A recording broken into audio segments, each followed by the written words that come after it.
This is Tim Bryce with my column titled, Why Do We Trust Politicians? I was looking over some political polls recently and noticed the approval ratings of Congress are dismally low, approximately 20% according to the polls. Offhand, this would indicate we do not believe they are doing the job we elected them to do and a violation of our trust. However, America is not alone in this regard. In the reports I read, politicians around the world are generally not trusted. In one report I read, used car salesmen were judged to have better integrity than politicians, and they may very well be onto something here. We may like to grumble about politicians, but I tend to believe we trust them a lot more than we think.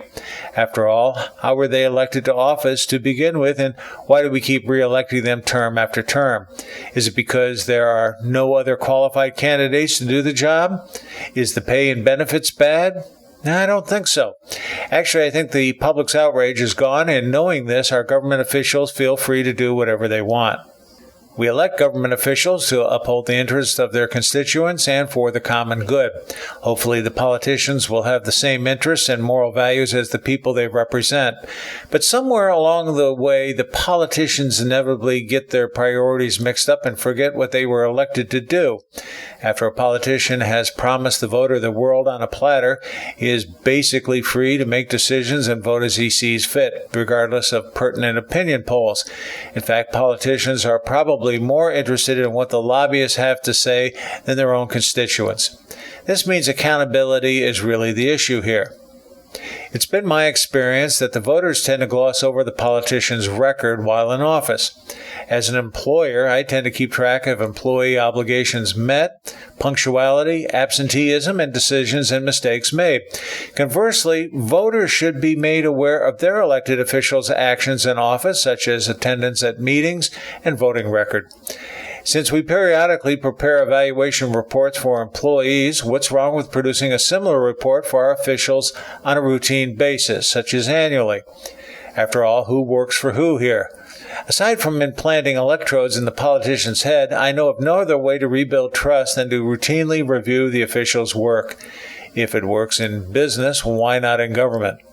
Perhaps the biggest fear we have as voters is political corruption, and the temptation to become such can be irresistible to even the best of us. Far too many politicians have become exceedingly rich and powerful due to kickbacks in support of lobbyists. Interestingly, I cannot seem to find this in the job description for any government official. Years ago, Milton Eisenhower pointed out the President of the United States has the power to call for a Continental Congress whereby our governing rules can be re-examined and amended accordingly. Such a Congress has not been held for over 200 years. Think about it. This would be a golden opportunity to revise our electoral process, rethink the role of lobbyists, and determine performance evaluations for our officials, among other things. Regrettably, there is nobody on the horizon with the political fortitude to do this. Only the American people can put forth the necessary political pressure to call for such a Congress, but unfortunately, the public isn't that strong or sophisticated. Consequently, the politicians will continue on their merry way. Next time you find yourself upset with politicians violating the public trust, ask yourself how outraged you are and what you're willing to do about it. Friends, keep the faith. This is Tim Bryce in Palm Harbor, Florida. Follow me on the internet at timbryce.com.